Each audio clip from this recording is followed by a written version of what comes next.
Yo, what's going on guys? Arekkz here, welcome back to another Monster Hunter World video and the start of a new series that we're calling Monster Mastery. This is going to be our Monster Guide series. Backstory, weaknesses, strategies and tips, basically all the important information you want to know when fighting a monster. This is a series I've been meaning to start for a while now, and it's something I know you guys have asked for too, and in light of Kulve Taroth getting added to the game this week, I figured what better way to kick off this series than a guide for this giant golden beast. So if you do enjoy this video, you find it helpful and you'd like to see more of these for other monsters, then hit that like button and let me know in the comments down below what other monsters you'd like to see mastery episodes on. Now to begin with, Kulve Taroth, or Mammootty in Japanese, is a mysterious elder dragon that in truth we don't know a great deal about. She was first sighted soon after the first fleet arrived in the New World, and while her existence was confirmed, there simply wasn't enough manpower to conduct a thorough investigation. So the question is, why now? Why return to the New World or show her face after all this time? The answer is likely to do with Zora Magdaros' effect on the Everstream and the amount of bioenergy that Xeno'jiiva was amassing. It seems the New World is now more active than it's ever been before.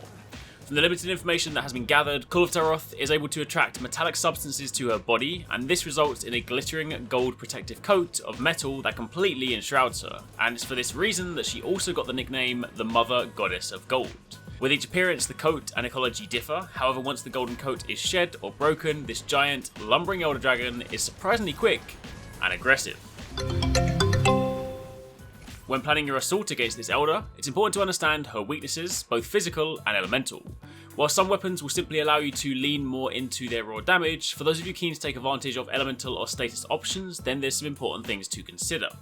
First and foremost, Kulve Taroth's elemental weaknesses actually change depending on the state that she is in. When you begin the fight, when she has her long golden metallic coat, she is weakest to thunder, followed by dragon and water with 2-star weaknesses. But thunder, at this stage, for the first 3 locations within the map, this is the element you really want to be using. Once you've successfully broken off the coat and she then reveals her true form, the faster, more aggressive form, at this point her primary weakness swaps to ice, and she is now 3-star weak to that instead. So there is little value in using ice during the first phases, and likewise there is equally little value in using thunder at the end.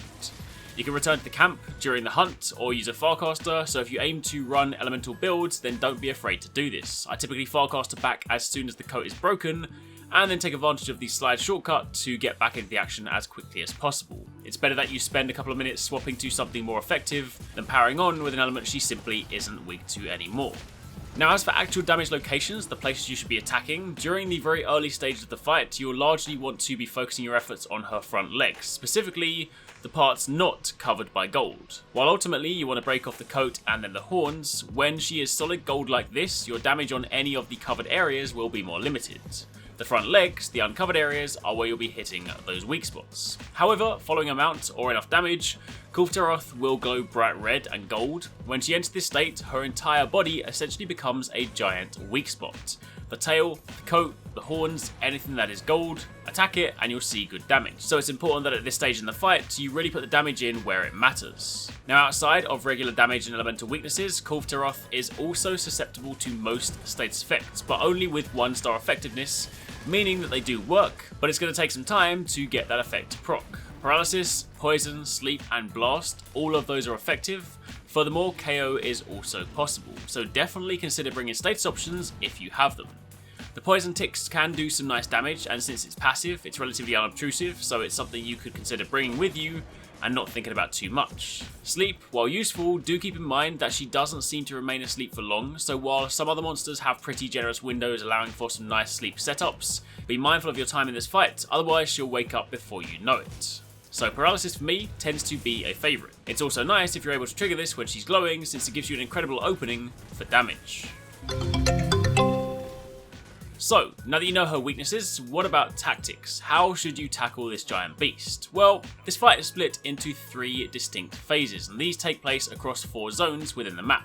The first phase is really about dealing basic damage to her and gathering tracks so that you can trigger her movement to the next area. Knowing what we do, your ground combat will largely take place at her front if you want to attack the weak spots, or her tail if you want to go for some early part breaks.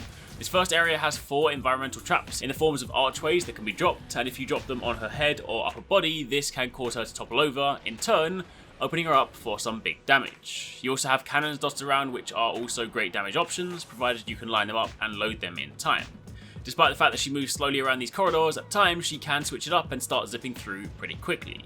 Just ensure you're gathering tracks as much as you can, because this helps increase your pursuit level, which will ultimately give you more time to fight. Now, something else to keep in mind is that while the horns can't be completely broken off until the final phase, the outer gold coating can be broken off before that, in turn giving you 3 extra calves. This has to be done before you break off her outer coat, since at that time she reveals her true form, and then it's just a matter of breaking them off completely. So if you want the maximum possible calves, the horns can still be a focus point for your team during this early phase. And when she moves on to the next stage, this is where you can really fight her for real. Your first priority here should be to try and get a mount. Take advantage of the ledges, the wedge beetles or the runnable surfaces to mount her, since doing so will trigger her golden glowing state, and this is your opportunity to really focus damage on key locations. Remember that while the horns are important, if you want to progress the fight to the final phase, then the coat will need to be broken off in the next area. The tail can be broken in multiple locations, so it's important to keep attacking it when you can. Now keep in mind, the way this fight works means you might not do all the damage necessary in the first run, and as such, she can flee during this stage. But assuming you're on to the final runs, then once enough damage has been dealt, she'll move to the third room. This is make or break for removing the coat. In this room, you'll need your cool drinks. There's also 3 hanging stalactites that can be dropped on her, situated above 2 erupting lava traps, so there's plenty of opportunities to knock her down and land some good damage. But it's here that you need to break off the golden coat. If you're unable to do this, she'll flee, and you'll then have to come back and try again. But this is also your last chance to get the golden horn break for that extra calf. So there's a few things to keep in mind here.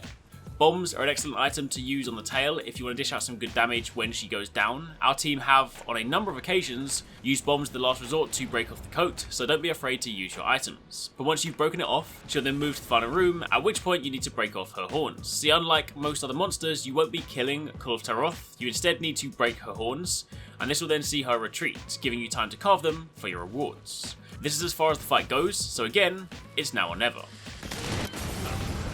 Now, most of her moves are pretty clearly telegraphed, but there's a couple of things you specifically need to look out for. She has a Fire Blast move, which fires out a long line explosive blast, and if you're caught in this, it's going to hurt a lot. It's quite easy to see, and it doesn't seem to have a huge hitbox outside of the concentrated beam, so it's very possible to roll out of this without too much trouble, unless of course you're caught in an animation, in which case I pray for your soul.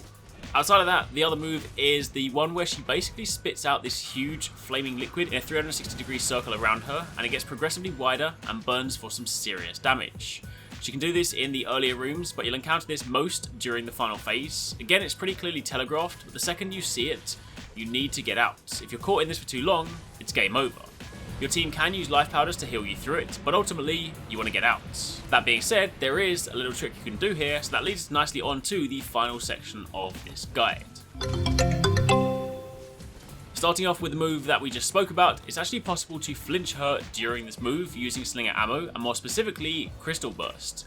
There are some more powerful slinger ammo options that she'll drop during the fight, like piercing pods, dragon pods, bomb pods, etc., but Crystal Burst specifically is easily accessible throughout the map, and can also be used to make monsters flinch. Now, I've done this a couple of times myself. I will say that it doesn't seem to work every single time, or at least there have been a few times I've attempted it with no success. But if you fire the Crystal Burst or other relevant slinger ammo at her face as she's coming to the end of the move, you can make her flinch, and this knocks her down completely, again giving you a very nice opening. And if she just so happens to be near the runnable walls, then that's even better. Another trick for you, if we rewind right back to the beginning of the hunt, as soon as you drop down, there are 3 golden Gadgelackers. If you kill them, they drop throwing knives. The others can too, but these ones are reliably here every time. Throwing knives are items that are notoriously difficult to come by, since you get them in quests, and they're not something you can craft or buy. But if you bring parashrooms with you, you can combine these into paralysis knives. These are incredibly effective at paralyzing monsters, so if your entire party does this, then even if you don't have paralysis weapons, this can be a great tool in a fight. And we typically save our paralyze until she's glowing, so we can do the maximum possible damage. Furthermore, large barrel bombs can be gathered by the sides of the cannon, so if you want to combine and make more barrel bombs while you're on the quest, then you can do that. And also the Fireproof Mantle is for sure an item you should consider bringing with you on this hunt, especially on the final 2 areas. It'll help you out massively if you get caught in a fiery pool. But that, my friends, is pretty much it. That is everything you need to know about Kulve Taroth, and that's our very first monster mastery. If you guys enjoyed the video, then let me know in the comments down below, and if it's something you'd like to see more of, then similarly let me know. Also feel free to say if there's anything else you'd like included in these guides moving forward, but until the next one, thank you very much for watching, take it easy, catch you next time, peace out.